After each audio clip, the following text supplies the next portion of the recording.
Mau kanina? Oh.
also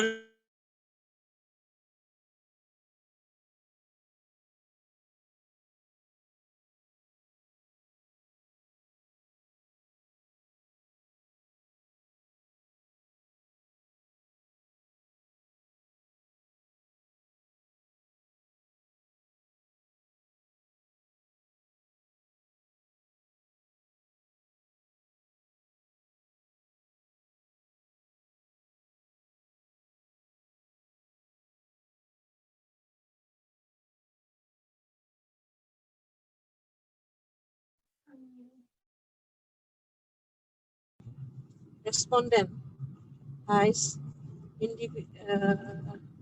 inhabitant teachers. Okay.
Speaking.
Hello.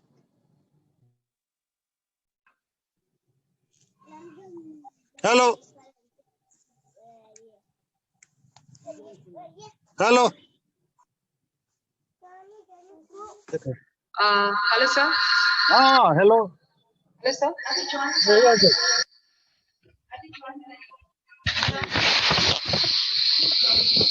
Hello, sir.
Yeah.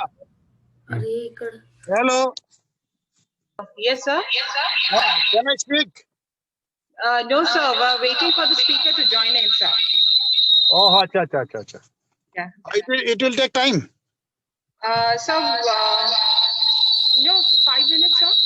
Okay. Then okay. Yeah. Ore ete bui na. Na ba ta kut gelis jaga pauna na pauna ঠিক এখানে ভাল জায়গা আছে না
Good afternoon, everyone, and welcome to today's session hosted by the Department of Social Work, NEF College, Guwahati. Thank you for joining us for today's webinar. I am Padmaja Gogoi, and on behalf of the Department of Social Work, I welcome you all for the second day of the webinar series on challenges for social work professionals. However, before we begin, we have our respected principal, sir, Dr. Ghanshyam Nath, amidst us. I would like to request sir to kindly address our guests and participants with a speech and express his thoughts about the webinar. Over to you, sir. Good afternoon, Dr. Birendos Sahare, Dr. Bimal Kumar, and participants from various University of India and respected directors, NEF College, my esteemed teachers and students of NEF College, On behalf of Department of Social Works, NEF College, I would like to invite you all to this webinar seminar on challenges of social works professional. In the present world crisis of unemployment, our social work professional finds very much difficult to cope up with the engagement. Different types of new problems emerge in the recent pandemic corona time. So all the challenges are to be faced by the social worker professionals. So the topics of today's seminar: modern perceptions on marginalized groups and role of social works in dealing with marginalized issues, is a most important issues. And seminar will be a good one and beneficial to the students and teachers alike. So I welcome all of you to this online seminar conducted by the NEF College of Guwahati. I will once again offer my heartiest best wishes, and I expect grand success of the seminar. Thanking you all, I conclude. Okay.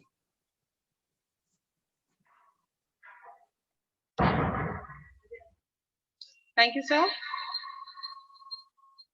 Just a little housekeeping before we get started. If you have any queries during the presentation, please type them into the question box in your control panel. Our resource persons will respond to your queries at the end of their respective presentations. The feedback form will be posted during the session in the chat box, and the participants are required to fill out the form during the webinar itself. Now, with further ado, I now take the honor of introducing our first speaker for the day, Dr. Virendra Balaji Sahare. Dr. Virendra Balaji Sahare is working as an associate professor at the Department of Social Work, Jamia Millia Islamia. He has done his PhD and MPhil at Center for the Study of Social Systems, School of Social Sciences, JNU, New Delhi. He did his MA Social Work with specialization in Urban and Rural Community Development from Tata Institute of Social Science, Mumbai. He has 19 years of teaching and research experience in various institutions such as National Council of Education Research, and experience in various institutions such as National Council of Education Research and Training, New Delhi, National University of Education Planning and Administration, New Delhi, Delhi School of Social Work, Delhi University, Tripura College of Social Work, Nagpur University, and Matru Seva Sangh Institute of Social Work, Nagpur. He has served various academic and administrative positions in department and university. Dr. Sahare has completed 2 major research projects sponsored by UGC New Delhi and Indian Council of Social Science Research, New Delhi. He has published 22 research papers, 2 books, 10 research articles and edited books, and has presented more than 30 research papers in various national and international conferences and seminars. His areas of interest include rural and urban development, social exclusion and inclusion practice, marginalized groups, particularly Dalits and tribals. Once again, thank you, sir, for being with us today. And may I now request to offer your deliberations on the topic modern perception on marginalized groups and role of social workers in dealing with marginalized issues. Over to you, sir. Yeah, thank you very much for a wonderful introduction. It's given me immense pleasure to thank the principal, Ghanshyam Nathji, and the head of department. Also the Surendra Kumar Verma, who introduced me to be part of this webinar. And of course, the college who has given these opportunities to share my views on the said topics, which I'm going to elaborate, which I'm going to discuss today with you. I just before going presentation, just wait.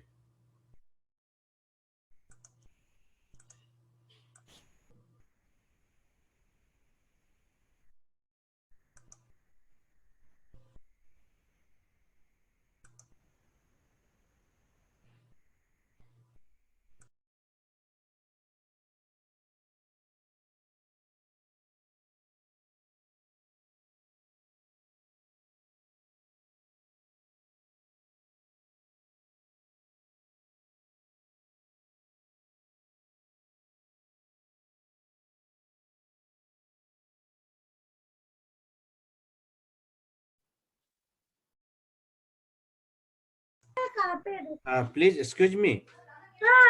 Yeah. Hello. Yes, sir. We can hear Yeah, you. yeah. I want to share the PPT. Can you give me the? I mean, so, just to open it. Permission. Give me the permission. Okay, fine, sir.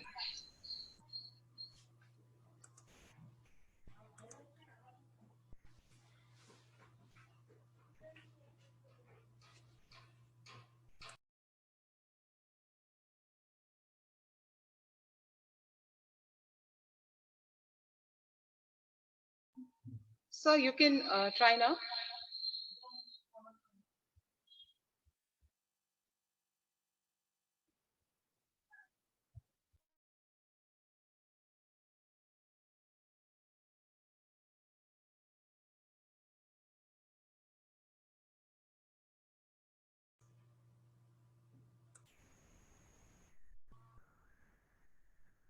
Let's say you only.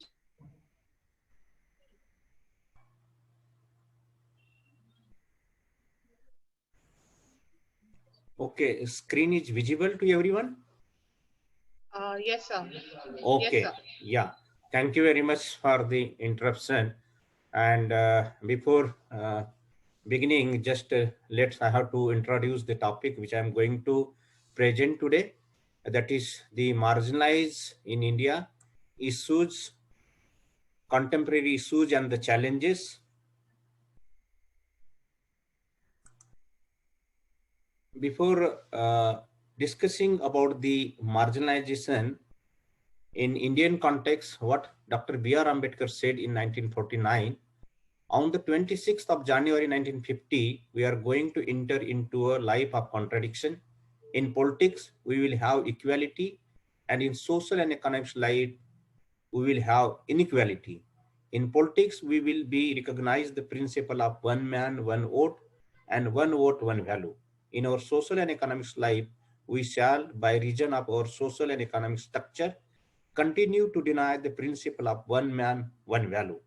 How long shall we continue to live this life of contradiction? Similarly, by the P. Sainath in 2004, he also demystified the National Democratic Alliance government, India's signing campaign ahead of the general election of 2004 by presenting the other India, Excuse me, India sir. Burning. Yeah. Sir, we can just see the window actually. The slides are not to be seen, sir. It's not visible. No, sir. The window is there, Okay. but I think you need to open that. Just 1 minute.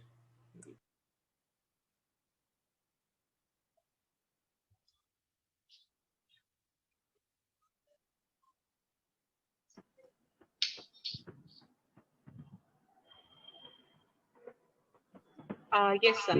It's Now we okay. can. Yes, sir. Now we Okay. can. Yeah. Thank you. Sorry. Yeah.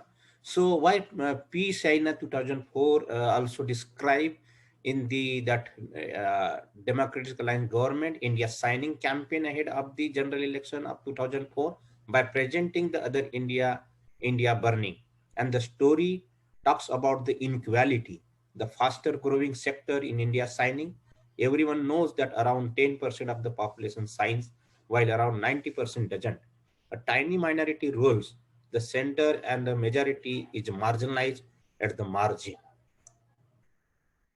Both the stories stand true and relevant even today, and the stories of contradiction and inequalities go on. What we have seen, where everywhere there is a protest, there is a dharna which is going on across the country as far as this farmer movement is concerned, and there are the many migrant which we have noticed during the pandemics. So these are the true stories which give the real picture as far as inequality and the marginalization is concerned. So India's economy became the world's fastest growing major economy from the last quarter of 2014. India contributed the fourth highest number of billionaires to the list. On the other hand, India with 17.5% of total world population had 20% share of world's poorest in 2013. In 74% of 18 crore household in rural India, the monthly income of the highest earning member is less than 5,000. Even in the most of the farmers, what we have seen today, the marginal farmers are the low level farmers, their monthly income is less than 4,000 to 5,000. Like the India, we have immense food mountains on the one hand and the larger undernourished population in the world. To take Jindre's graphic description, if all the sacks of grain were laid up in a row, this would stretch more than 1,000,000 kilometers, taking us to the moon and back. Since Jindre wrote this in year 2000, the stocks have risen some more, and the sacks would now take us to the moon and back to the earth, and then back to the moon again. In India, 195 million people going hungry every day, and 3,000 children die every day due to malnutrition. And what we have seen in the pandemics, where the thousands of the lakhs of migrant workers who migrated from the cities to their respective villages, and under the PDS, public distribution system, these migrant workers were not able to receive appropriate food during this pandemics, despite we have crores of grains in the godowns. So the planned destruction of agriculture, debt crisis in rural India has led to loss of land, has witnessed thousands of farmers suicide and pushed millions into mass migration. Nearly 40% are landless and work as a manual casual laborers. 25% rural households have no access to irrigation. 10 million people move to towns and cities each year in search of jobs and opportunities. Apart from that, what we have seen, the religious and non-religious fundamentalism has made inroads in the minds of people, causing division and heartache. The polarization and fragmentation of Indian society for vested interests and to draw benefits at various levels has resulted in damaging our cherished national ethos of unity in diversity. Take the example of the Rohit Vemulla suicide uh, note says the value of man was reduced to his immediate identity and the nearest possibility. To a vote, to a number, to a thing, never was a man treated as a mind, as a glorious things made up of stardust in every field, in studies, in streets, in politics, and in dying and living. My birth is my fatal accidents. So fatal accidents or otherwise one's identity is crucial, and where one is born determines her or his future. Food, employment, discrimination, etc. Indigenous peoples and marginalized ethnic minorities have experienced discrimination and enriched biases that have limited their educational, social, and employment opportunities. They have been neglected and sometimes systematically excluded from the process of development. And there is a process of the exclusion, the axis of the exclusion, and there are three ways which we can understand the marginalization: the process, and the marginality, the position, and the marginals, the population. Let's just we can see one by one. What is marginalization? The marginalization refers to a social process by becoming or being made marginal, especially as a group within the larger society. It is a process by which a group or individual is denied access to important positions and symbols of economics, religious, or political power within any society. The marginalization is a slippery and multi-layered concept. Whole societies can be marginalized at the global level, while classes and communities can be marginalized from the dominant social order. Similarly, ethnic groups, families, or individuals can be marginalized within localities. To a certain extent, marginalization is a shifting phenomena linked to social status. The marginality derived from marginalization is a position of location of a person, a group, or community, generally on the border or on the fringe or outside the mainstream of society. It refers to state or a social condition or a situation in which important needs are not met for the people, excluded from the economic, political, and cultural life of any given society. The marginality, the margin of the society is a social, political, and economic space where deprivation and discrimination exist, exploitation abounds, human rights are rejected, and the basic needs are not met, where equality and justice are not established. It is social periphery which one doesn't like to occupy, but one is forced upon. It is a socio-political and economic realm in which adverse living conditions are created, where dignified human living becomes difficult. Marginals refers to not being a full member of community, those who are relegated to a lower or outer edges as a specific groups of people. The people and the groups that fail to integrate within general social structure and customs are referred to as a marginal. The excluded population, marginalized, marginals are those individuals or social groups who, as a result of their position in society, economy, politics, have been or being transferred into groups with little or no political power in their interaction within the mainstream cultures, dominant state, and the market structures.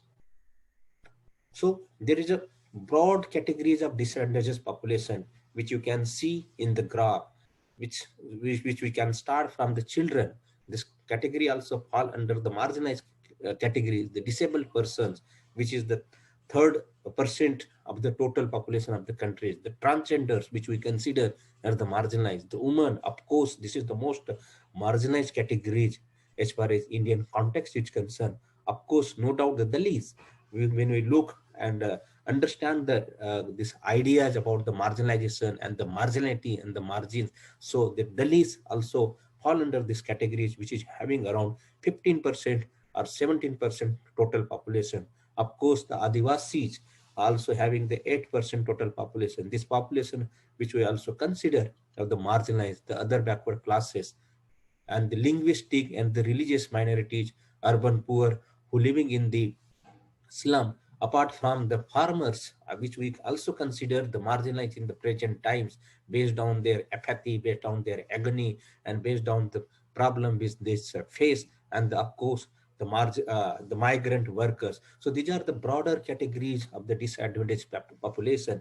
You might also include some other, section as far as this marginalized groups is concerned in the disadvantaged population, which I have not included over here, but you may be understand based on their participation, based on their position, social position, and their economical condition in the Indian social structure. So the source of marginalization, what is the source of marginalization of this group? To identify the common source of the marginalization is a difficult task. So we cannot, identify the common source, but there are multiple sources through which we can identify the marginalization, because the structures of deprivation of those who are designated as a marginalized vastly different. When a single indicator of marginalization might be important in one case, that is poverty for poor, but may not be sufficient one. Maybe there is one indicator through which we can understand poverty. So based on that, we can consider the people are marginalized, but there are multiple other aspects. Some indicators might be common to number of marginalized groups, that is income, gender, but all marginalized groups cannot be experienced by one or few indicators. Need to develop social morphology, the structural relationship between marginalized people. So income or the gender or the poverty, this is not sufficient, but the caste aspect also is more important. The gender aspect is the most important. The uh, tribal identity is most important, or the minorities ghettoization is more other aspects through which we can understand the source of marginalization. The marginalization is understood always in one context, that is one may be marginalized in one context and may not be marginalized in other context. So it is not necessary the one person may be marginalized in one way but may not be marginalized other way. For example, the woman is a category, maybe marginalized, but other women like the Dalits, the tribal, she is marginalized in multiple level, like the caste, like the identity as a tribal, like the income. So the one woman she is marginalized being a gender, but other woman like the Dalit, the tribal, she is marginalized in multiple level. The last one, the loss of human dignity and the experience of being vulnerable could be common elements to develop a perspective common to all marginals. The experience of marginalization is fundamentally common to all uh, volunteers and individuals and the groups. Marginalization is not to be defined, it is to be felt. So it is not just to be defined, but it is someone should be felt. That is more important. How someone is marginalized in the classroom, how children is marginalized when they are small during their development. But the moment they grow, they feel, okay, we are empowered, we are not marginalized. So maybe in any life, someone are marginalized in their, lifetime. So I think someone should be feel how they are marginalized. The common grounds of the vulnerability. There is now considerable consciousness that the dimensions uh, defining poverty need to be expanded to include powerless, insecurity, vulnerability, inequality, injustice, discrimination, marginalization, and social exclusion. That in any society there are vulnerable individuals and the groups who have little power over events that affect them and have little power in social and cultural relations. Vulnerability is a concept that refers to the inability of someone to withstand the effects of a real, of pursued a holistic environment. So factors determine vulnerability. There are a number of factors which we can see. What are the factors? Like the socioeconomic factors, that is one aspect which determine vulnerability. The difference wealth and the occupation. What kind of wealth someone is possessing, or the occupation he or she is carrying. Then the caste, ethnicity, gender. That another factors which define the vulnerability. Disability, health status, age, whether it's the young age or the old age, the nature and the extent of social networks, few and less certain options, lack of sufficient or core capabilities. So these are the factors of the vulnerabilities.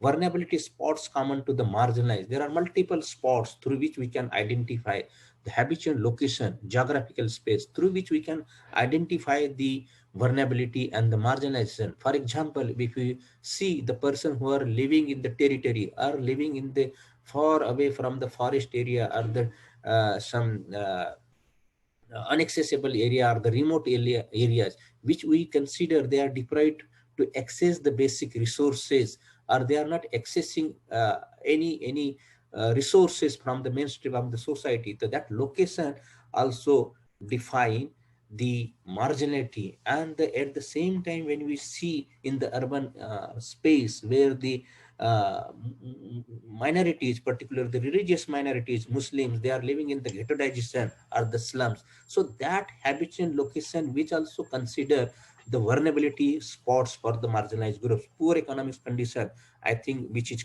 common, indicators which we can see and through which we can identify the marginalized groups.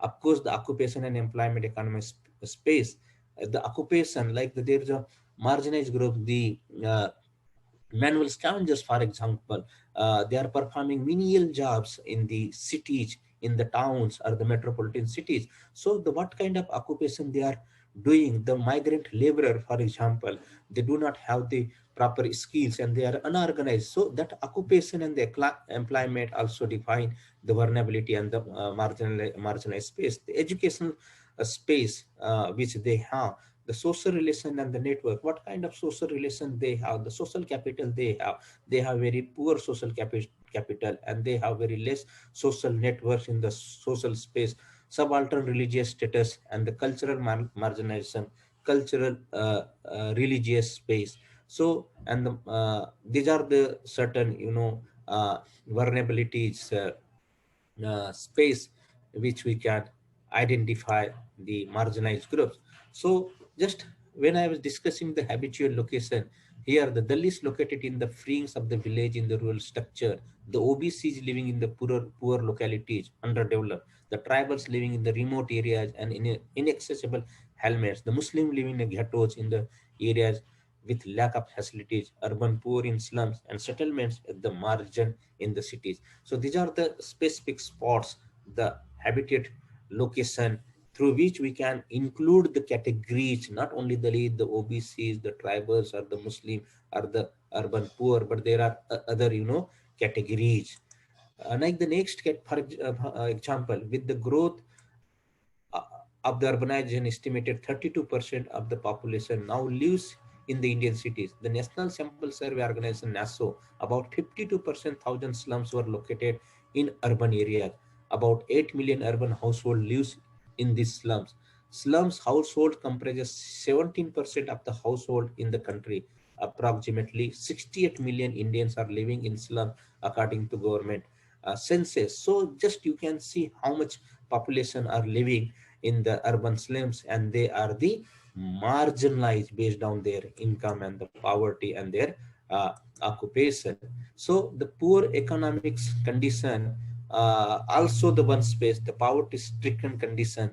See socioeconomic cost survey. We have number of socioeconomic cost surveys 2011 which give the specific data, and then there is a number of voluntary organizations have conducted like Action Ad or the IIDS conducted socioeconomic survey in some states which give the different picture as far as marginality and the income of the marginalized category is concerned. The large section falling in the PPL or Antodaya categories of economic status. Hand-to-mouth situation, malnutrition affected condition, lack of amenities and facilities for a decent standard of living, not much purchasing power or consumption expenditure, no property rights, jameen and jungle snatched away, small landholding, mortgaging loan, and the indebtedness that is a high level. For example, in recent survey conducted, 5,665 household associated engaged in the unclean occupation in 4 states revealed that the economic status of large majority of total households shows that they belong to very poor economic status groups. You just see this, graphic, and you can understand the 38% people are living in below 5,000 income, and 47%, around 48%, their income is 5,000 to 15,000. So this is the survey conducted by the IIDS and the Action Ad, and they give this picture about the economic condition of the marginalized people. So occupation, which already I discussed, and I have given some brief ideas, engage in an unclean occupation. And here we can see the manual scavengers across the country, how they are engaged in unclean occupation, or the Dalits, for example, or the tribal. And every year, a number of people, they died while performing this task. And there is a specific Supreme Court guidelines and the act. Despite that, this they are engaged in the unclean occupation, considering lower and incidents work, service sector at the lowest, casual labor, unorganized sector, resources are carried by the state were dominated by the powerful. So the resources is not be with the people, but the resources mostly captured by the state, that not dissimulate or transfer to the countryside or the people side, which we have the in number of examples like the Manregas, which is meant for 100 days employment for the rural people. But mostly in the rural areas, the beneficiaries who fall under are those who live below poverty line. They are not accessing the resources like the employment or this Indira Awas scheme, for example. So I think that's these resources again create space to become marginalized in the rural area, despite which we consider there is a large number of the schemes, employment status of the various group in the rural areas 2019. And here you can see the laborers, this is 40% Muslims, no, overall 40%, Dalits 59%, and the 46%, this is Adivasi, and then 40% the others. So you just try to compare this statics, and based on you will able to understand the employment status of the various groups, whether the lead, tribals, and the Muslim. So this various urban areas, in again this is 2009 and 10, and self-employed, wage salaried, casual laborers, and here you can just see the Dalits scenario. Self-employment is 26%, wage salary is 39%, and the casual laborer, this is 25%, whereas the Adivasi, the self-employed, 23%, and the wage salary is 38%. So all level, the wage salaried is highest, whether it's a Vohra or Dalits or Adivasis or the Muslim. So this is the employment status scenario of the marginalized, communities or the groups.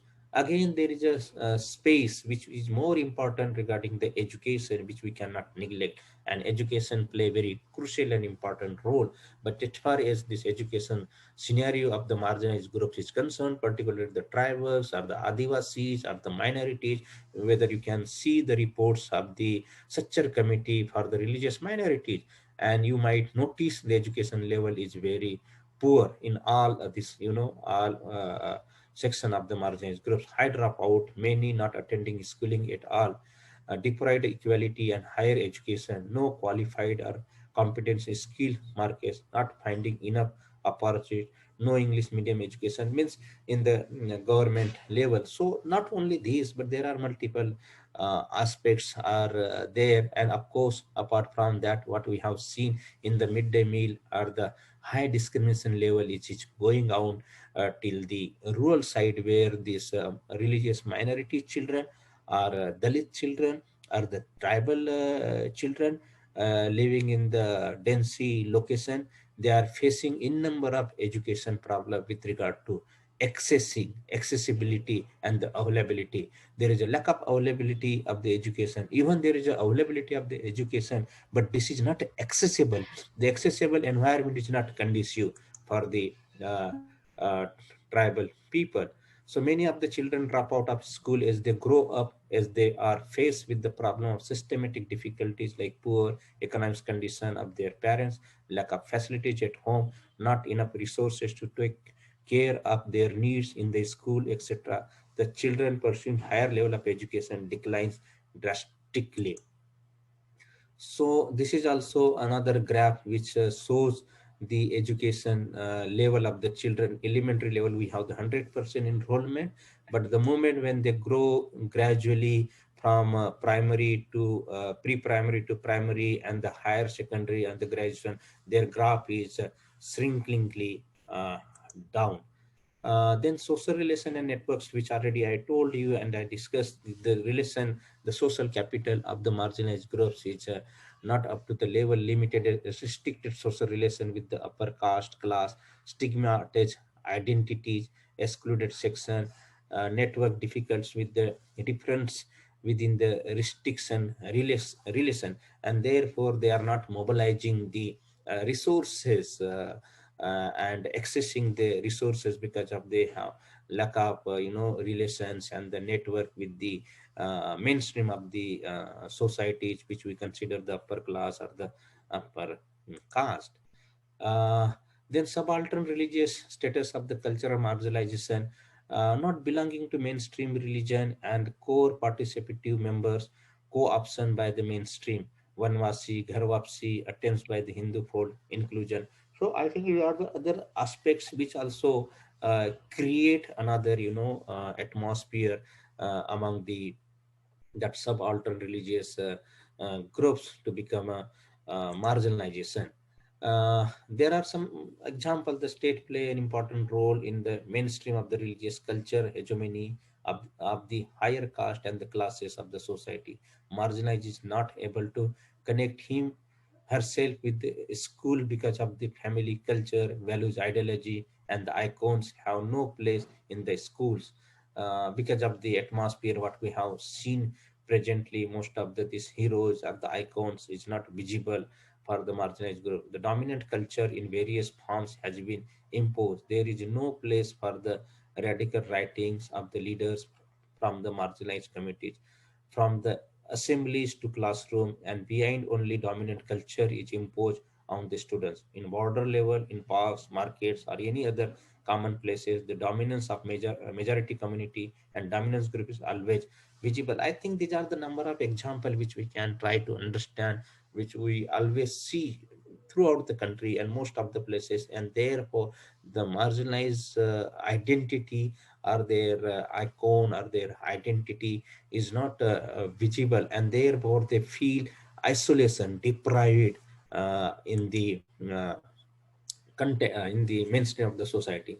Marginalized othering is the process which the one group is seen as us and another group as them, wherein the other end individual or group becomes mentally classified as not one of us. We don't recognize the victim as one of our one own.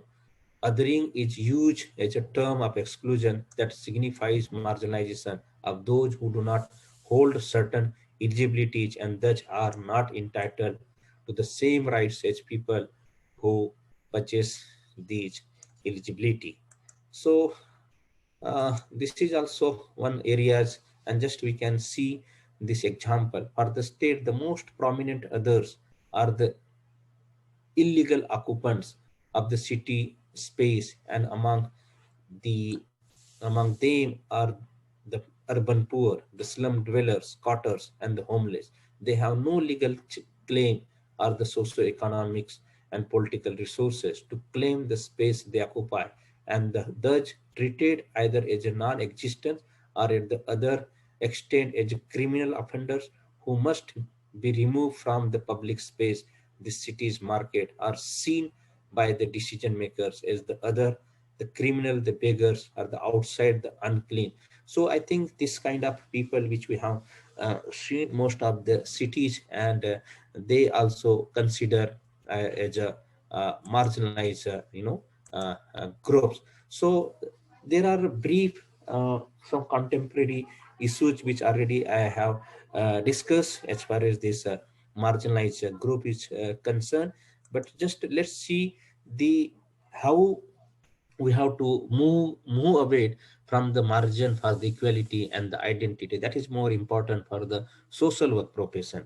And of course the social work students, when they are working in the field, in the community, they have different approaches, they have different principles, they have different methods to work with these marginalized groups, using the methods like the casework, like the group work, or the community organization. And they have different strategies while working with these marginalized groups. So here when we are talking about the equality and the identity, so how the social worker can define, who defines the marginals? So that is more important, who defines and how we have to define the marginals, and who is the enemy. Now the marginalized groups can consider who is our enemy and how we have to assert them. Then there is a factors, the external forces and the internal forces. The external forces, there is a vested interest, and that vested interest, like the constitutional provisions, the policies to promote and the protect. So there's a two side. The vested interest will not try to include them in the mainstream, but of course there is a constitutional provision, the policies through which we can promote and the protect the marginalized people. And at the same time, the marginal people can be inherent, identify their weaknesses, their strength, and their capabilities, and they try to come out for the transformation of their own position. So here the role of social worker is very effective to disseminate and sensitize the marginalized people to understand about their marginal position and to identify their enemies, who the state is enemy, are the vested people, or the some outer sources are enemies for their development. So here the sensitization and the awareness is playing very crucial role by the social work profession and the other voluntary organization. and the approaches to address the marginalization. There are multiple approach through which, the social worker can approach while working with these marginalized groups, address the mindset of the oppressed. So they have some mindset about the uh, marginalized people. We are poor, we are backward, or we are living in this situation. So I think that mindset can be changed, like the ideology of the oppressed internalize. They have to internalize their position, and we are the Dalits, tribals, and the minorities, poor, are poor self-images which they have. Building self-confidence, pride, identity, asserting its difficulty as feel, differ, and defendedness. So I think the social worker can build the that confidence among the people in the marginalized groups, so that they should come forward, address the division within the based and internal differences. So that then there is a internal differences, uh, the marginalized groups they have, and that internal differences can be removed, so that these people can be united. Like the here the external forces take advantage and keep them divide. So always these external forces for their Western interest, they try to divide the marginalized groups. So here the social work profession, wherever they work in the community, or the rural setup or the urban setup, they have to try to understand while working in the community development, the vested interest should not be divide them in the line of political line, or in the line of religious line. So they have to keep them united. The political leaders and the others, like intellectual among them, keep them within the group boundaries, get divided on party lines, not able to come on the platform.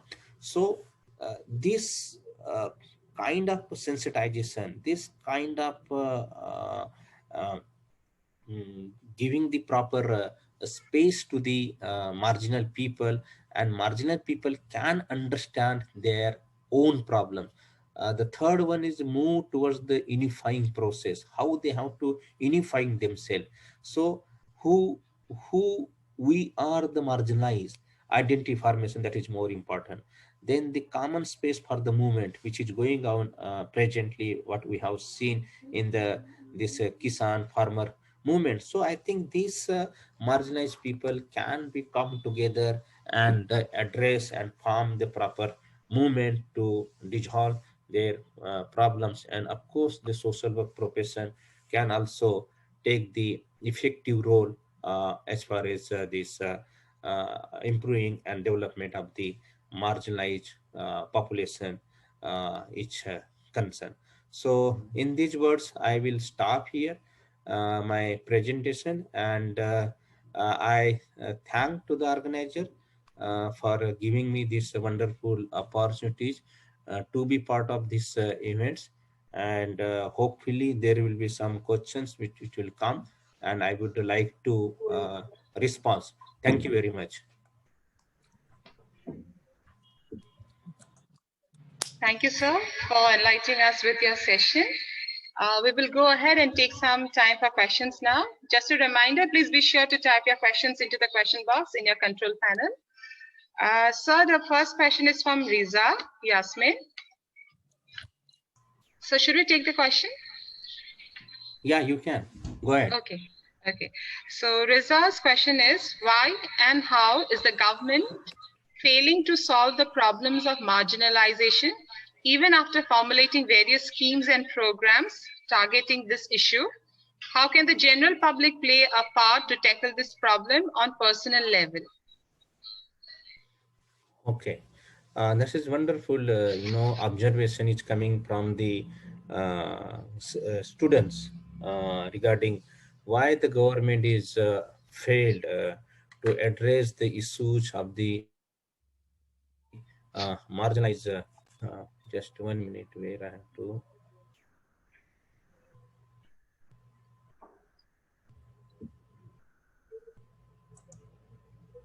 Okay, yeah.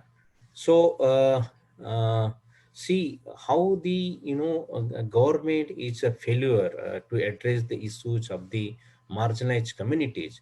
What we have seen after independence and recently, uh, 3 days before in 2670, 2 years Republic Days we have celebrated, and we have seen the pathetic and the development situation of the marginalized groups is not up to the level. And what we have seen, there is an agent of social change after 1970 onwards, and the government itself declare, let's the voluntary organization or the civil societies come together and we will make change as an agent of social change.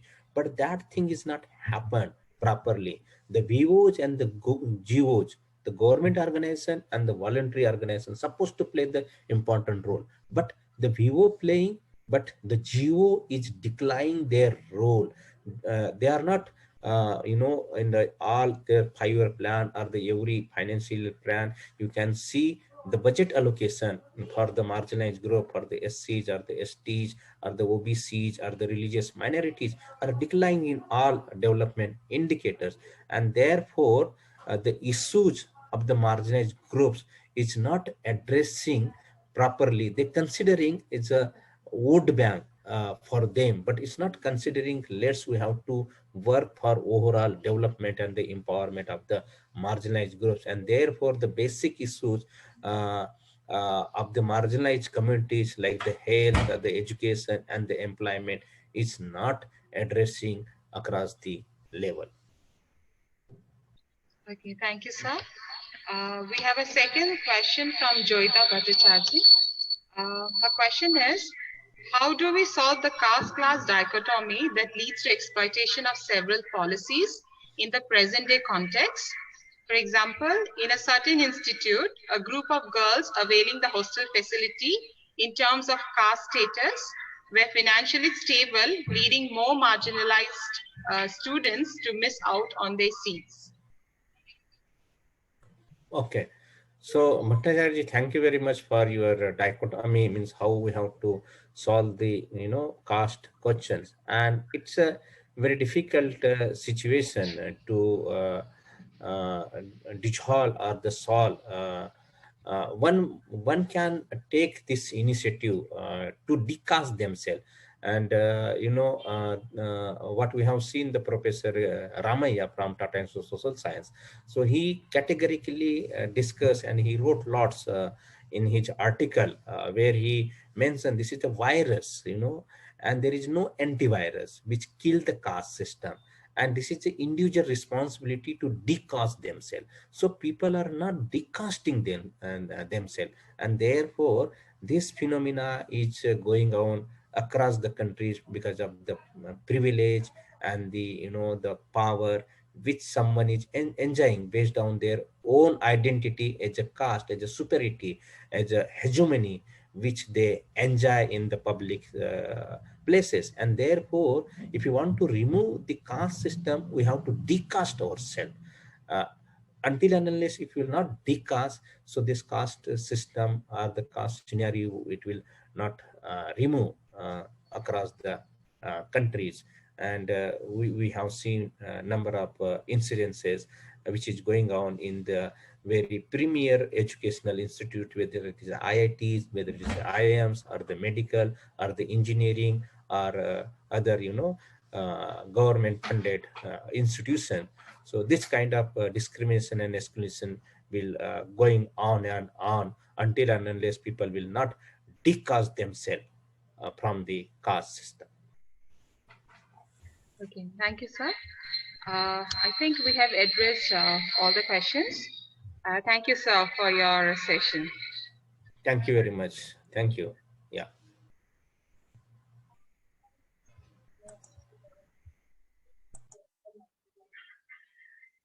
Okay, let me now take this opportunity to introduce the second speaker for the day, Dr. Vinod Kumar, who is going to address the topic Issues and Challenges for Social Work Professionals. Dr. Vinod Kumar is a think tank consultant and expert in law, disaster management, social work and entrepreneurship at Triti's. He has passed his BLLB from Aligarh Muslim University and his Master of Social Work from TIS Mumbai.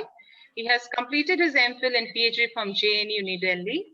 He has to his credit 5 international publications in Routledge, Belgrave, Macmillan, Springer, Sage, etc. Dr. Vinod has presented papers at various national, international conferences, symposium, and seminars. Thank you, sir, for being with us today, and may I now request you to offer your deliberations on the topic. Thank you. Over to you, sir. Thank you, ma'am. I will take 1 minute before I start the session properly. Just I want to thank the last speaker, and I was listening throughout, and he had set the good backdrop of the discussion which I am going to take up, because I am also going to talk about the challenges. So whatever he has talked is very relevant, and I would like to thank you, organizers, as well as Alia ma'am and all those who were coordinating time and again, because I was receiving call. Thank you for calling us, bringing us, and giving the platform. And thanks to the Surinder Verma also, because he was instrumental in connecting to this platform. And with this word, I would like to start my presentation. And shall I share my screen? Yes, sir. Okay.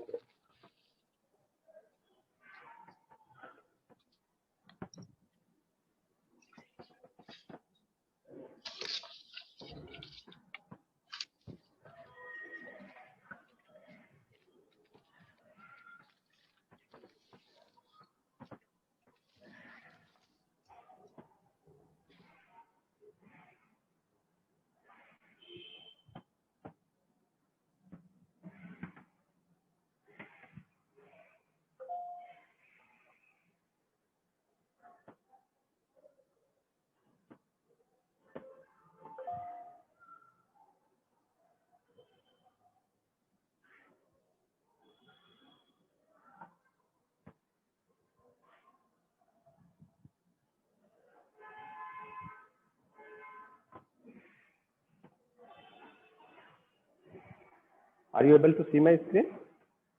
Yes, sir. Okay. So, sorry for delay, because there was some technical issue. It's okay. Okay, sir. Okay. So, just moving to the discussion. The first one where I wanted to start is that the background of my work and today's discussion, and that is whatever we have studied. That means I have graduated from Tata Institute, and we all professionals have been trained in such a way that and we understand the profession as a helping profession and the profession of altruism. We have moved ahead, there is no doubt. And I just want to give some clarification, because question will arise. So first of all, I wanted to give the condition is that there are n number of things which we have already done, and so the discipline has already been able to achieve in last 50 years. But if you see, there are n number of things which we have not been able to address, and we have not been able to practice or tackle properly. As we in the last speaker was also talking about, there was question regarding the government's program, failure of government program. So all these things I wanted to address. So the social work profession has been understood in a perspective of helping the marginalized, you can say most marginalized of the society, because even within the class and caste and gender binaries, we talk about the class also, that how we address that particular problem which appeared in the last discussion. So we have understood this particular profession as a helping profession. We have moved ahead, we have professionalized it, and we are trying to deliver the things which are mandated and dictated by the government. I am telling you because many times we are not able to do, that means as a professionals, we are not able to do because of the ecosystem. There are limitations to the ecosystem, and within that limitations we work.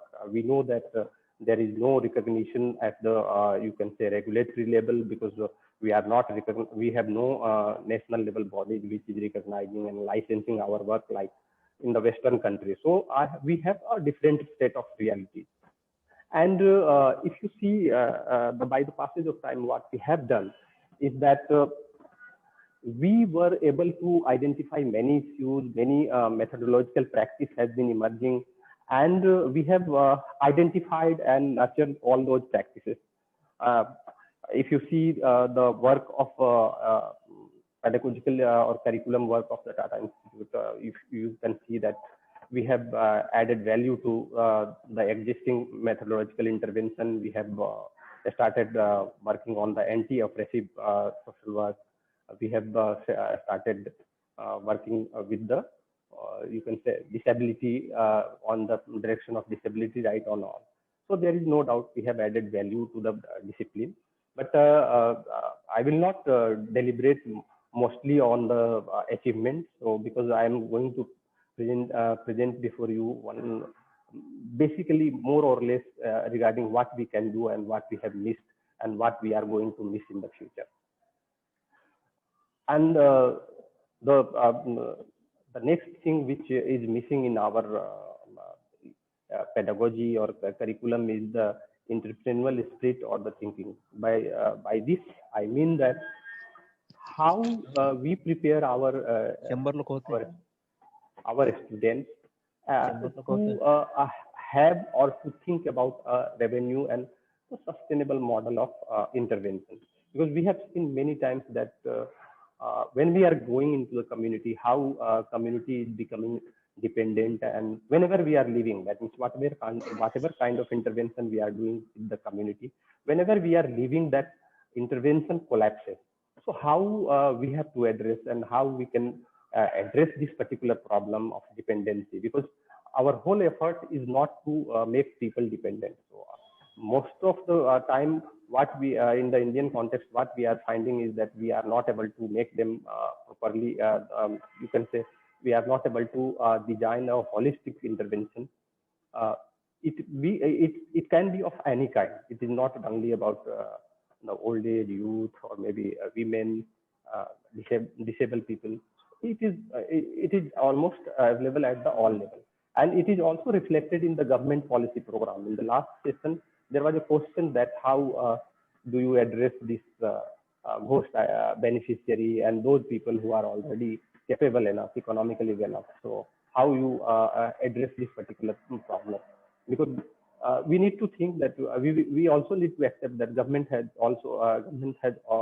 also working with a limited resource.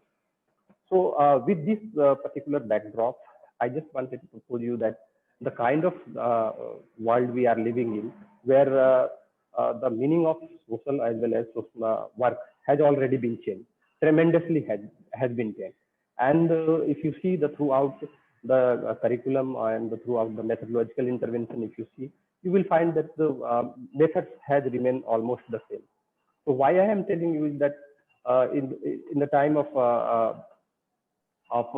changing times, how social transformation has taken place, you must be aware with this particular reality, which I am going to discuss in the next slide. So I wanted to discuss, firstly, I would like to deliberate upon the social transformation which had taken place in last almost 30 years. So post-liberalization systems or social systems has changed, and by the passage of time, our thinking, thought processes, education systems, and the government apparatus has also changed. So first is that how when we have changed, socially transformed ourselves, there is no doubt that there are problems. I am not denying that there are problems like class, gender, minority rights. All these problems are there, and all these problems we are tackling on day-to-day basis. That is social workers, those who are trained, they are going and they are working on it. But somehow, if you see in last 30 years, reality has changed, and that means social landscape is not the same where we were in 1990. And recognizing that particular fact, how we are going to design, how we are going to design our curriculum, how we are going to address that particular problem in the society. I would not talk more on into that, because that itself is would take time of a one lecture. But just I wanted to highlight that, see how if you see the trajectory of last 10 years, 5-10 years, you will find that the digital revolution that has happened, and it has reached to the community of young people, and it has many times it has toppled government across the globe. You can see, you must have seen that in case of even occupying the White House, before that Libya, Syria, and even in the many countries of the Middle East. So that has happened, but are we able to tap the potential of the young community? Why I am talking this about this is that the cohort of the young population is a very large in India, because we are the youngest country and we are housing one of the largest population across the civilizational history, because this much of young population were not there in the historical civilization past time, and even in the future it is not going to be there. By the passage of time, population demographic dividend will be stabilizing, and all these population will be stabilizing in the coming time. So it is not going to go up in the coming time. At least it will go up for the 10 years. After that, it is going to come down. So how we engage with that much of a radically potential population? They can transform any kind of country, and that is what China has done. And we have not been able to transform this particular population. Their energy we have not been able to tap. And you will find that in number of movements, all these things are happening. There is somewhere you can say the social cleavage which has happened, which has changed in last 20-30 years. All these are connected. You cannot dislodge all these connections. But rather than addressing these new challenges, we are still and adopting these new mechanisms to address these new challenges. We are still into the older systems, which needs to be revamped. So I was thinking in terms of methodological upgradation, how we can think, because if you see youth as a vulnerable group, we have never thought of. Youth, we have always seen that they are independent, they can go anywhere, and they are self-sufficient. So we have never seen that particular, we have never understood that, because for your kind information, just I wanted to discuss also that how this particular population is one of the most vulnerable. Suicide rate among them is very high due to lifestyle, generational gaps, and in number of education problems related to unemployment, education. All these, by the passage of time, we have not been able to address. So how we develop the things which is tuned to the changing social realities, and we address the problem, and we contribute in the process of a cohesive society. The last one in the social transformation is that lately a state has recognized the problem. So massively, if you see that a state has recognized the problem of young population, but still the third sector or the civil society, or you maybe the non-governmental organization, they are yet to think in terms of engaging with the large scale the problem of the young generation or the young population. If you see the government's priority in terms of skilling them and making them independent, and different sorts of activity, training activity has been started by the government of India or many states also. So it is not, if you see, all these things are not disconnected. All these things are very connected in the nature, that how you engage with your future generation. If we are not able to do, all these generations will sit idle. Their energy will go in vain, and we will not be able to tap their potential. So it is very important that whatever problems we are finding, whatever the challenges we are having, this particular population has to be think, because there are, as I told you, that there are many problems, but I just wanted to focus on some of the issues which are very close to me. It is not that there are not other social problems, but as I come from the youth cohort, that's why I'm trying to understand. I am researching on that, and I have worked on that. That how we need to address the problems of youth in the coming times, and why social work as a profession has failed in addressing their aspirations. The second thing which I wanted to take up is that economic transformation, because by the passage of time, if you see that we have moved from a controlled economy to a neoliberal economy, and that is a reality. I won't be deliberating and wasting my time that what is right and what is wrong. So not going into the merit and demerit of that particular decision making process, because we hardly have control on that particular decision.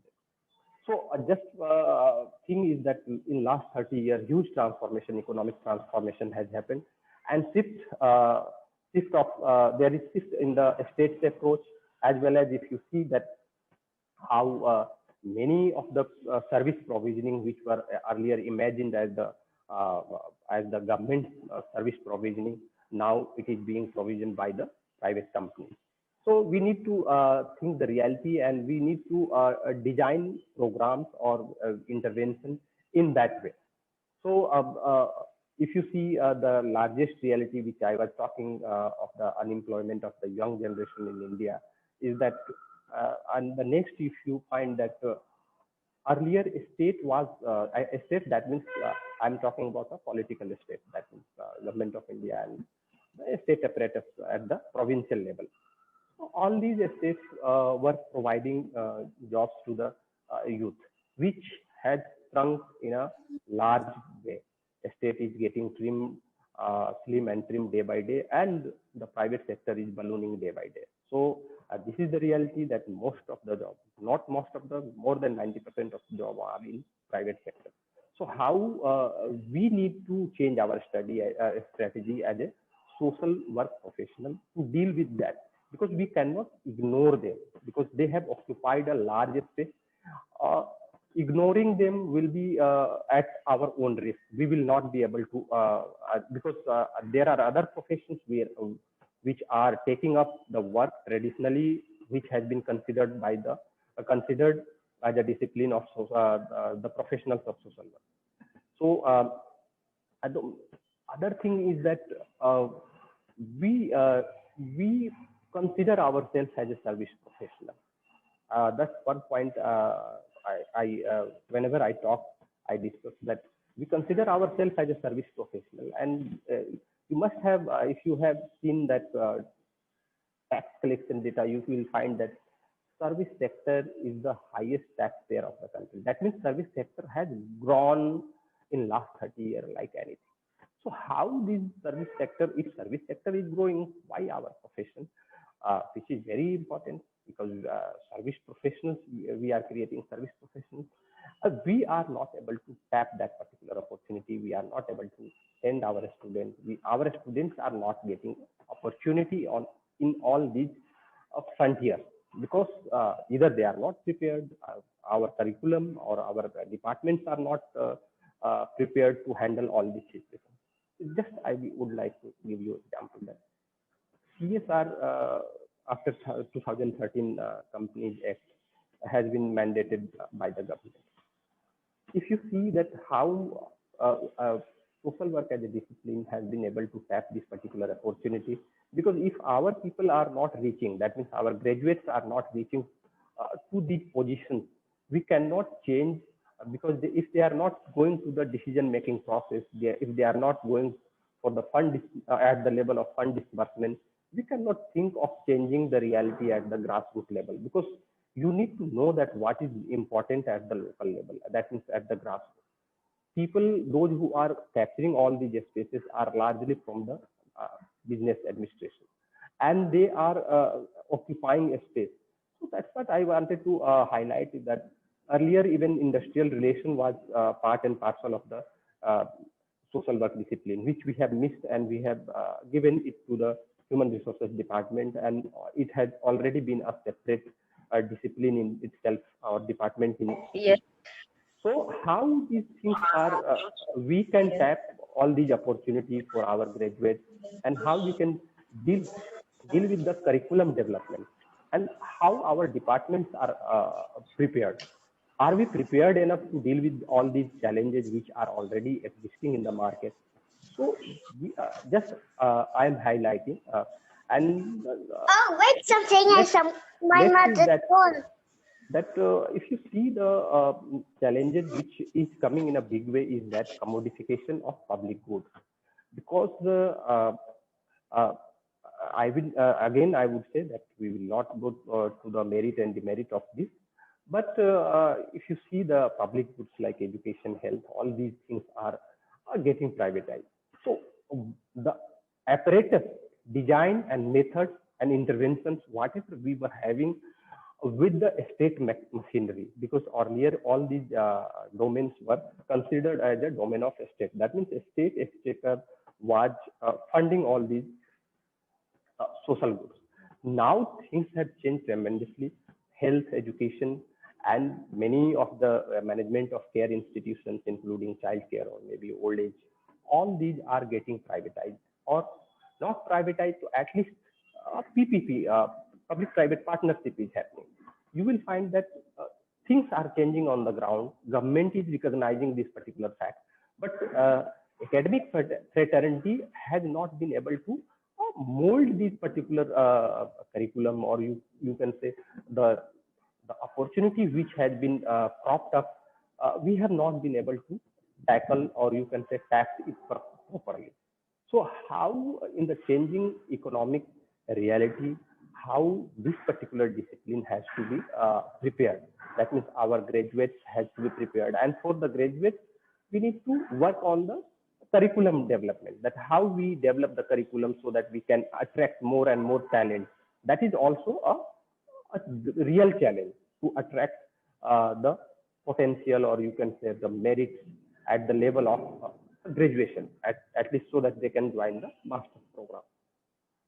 The third aspect which I have highlighted and I wanted to deliberate is that how digital and technological aspect has posed a serious challenge for the discipline.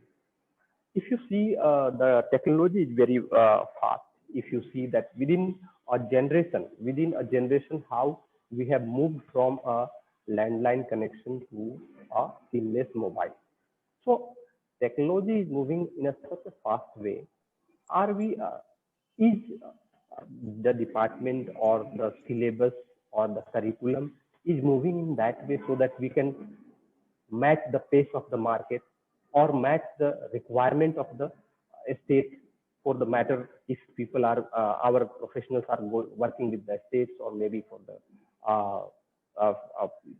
you can say corporate. So how we are preparing ourselves, that is most important thing. So if you see, the social work curriculum is seriously missing the technological aspect, and we are missing on social good of technology. But how our ecosystem, that means educational ecosystem, can tap, or maybe many times we can collaborate with the technological department, and we can offer some program to our graduates. That is why that is important. I will discuss later on, because if you see 20 years, 30 years back, we were not ready to accept that technology will have such a prominent role in our life. And in post-COVID time, we are finding that how technology has been able to bridge the barrier which has been created by the pandemic. So if you are able to imagine next 30 years or 20 years or maybe 2050, you will find that without technology, no professionals will be able to survive. I am telling you, this is on a serious note, no professionals.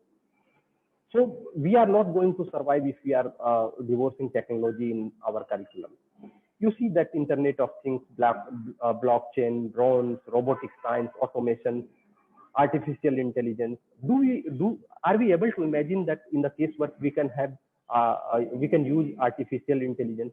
Have we think of that we can have a digital casework lab for the students? How we can think of all these mechanisms if we are able to think of, and it is not that we don't have resources. We have resources. Many private colleges and many government initiatives are promoting, but are we ready to do that? And one more thing, that how we can have think of impact of automation on the worker, because workers welfare of the workers is one of the major components which we are teaching in the discipline. So do you think that after automation, what kind of challenges will be cropping up? Because it is going to come. Nobody can prevent the technology. Have you ever think of a casework by the robotic science using artificial intelligence? How these things, newer technology can be used in our, you can say, using how we can use these older things in a new technological way. And these are need of the time which needs to be addressed. Otherwise, we will fail in addressing and capacitating our students. And the space which has been a space which will leave vacuum will be occupied by some other discipline. We have seen that. We have seen, if you remember, students largely would not conquer me, because many of the discipline has died down. And this is the real opportunity, that how we have to tackle this particular problem to make us make this particular discipline relevant to the changing social, economic, and technological reality. Next is that we don't have intervention related to excessive use of social media. We always talk about, in the classrooms, we talk about casework. But we talk about casework with all the time. We talk about with the disabled people. We talk with the problem in a traditional setting. So how this particular method can be revamped to address the problems of excessive use of social media by the children? We heard the news of some suicide cases after using PUBG games, which was later on banned by the government. Are we ready to address that, or we will be only serving the children who are into the you can say that categorized the domain that has been given by the state, children in care of need and protection, children in conflict with the law? So we have a large you can say gamut where there is a space, but we are not you can say we are not able to tackle that particular opportunity. And very importantly, I am telling you that we need to think in that particular direction. The next one is that our social work department are hardly prepared to tackle these particular problems, and other disciplines may take up, which I have already talked, that if we are not doing, some other will do. Don't think that people will come again to us only. And the next one is that what this COVID-19 has changed in the whole, across the globe. What is going to be in the times, what is going to come. So if you see the reality that the terminology social has changed, that is the meaning of the terminology social has changed in the times of mandatory social distancing. And if you see when the meaning of social had changed, then meaning of social work must change. It has been changing across the globe, not only for India. And work in the time of COVID-19 is work from home. So how to address these particular problems to become relevant to the changing times? We need to think in that particular direction. And the next big problems which is there and whole world is discussing is the climate change. And just I wanted to highlight on that is that how the impact of climate change is impacting the most marginalized, which we are already talking. That means maybe the tribes at the periphery, at the margins. how we address the negative impact of climate change, which is going to come or already has damaged in terms of the you can say options to the livelihood at the disposal of them. So how all these problems and how we catalyze or you can say synergize all these traditional models, green social work to address this particular problem. Are we ready to do that? Because that is that all these issues, if we are able to do, it will give it will give a momentum to the discipline. It will generate employment, and it will you can say it will also position us departments or as a discipline. We will be positioned in a manner where we will occupy a larger space. It is not just I wanted to highlight is that the discussion was not to undermine the achievement, as I told you. It is about how we can grow and how we can occupy a larger space of intervention. And with these words, I would like to close here, and I would be happy if some questions and deliberations are there. I would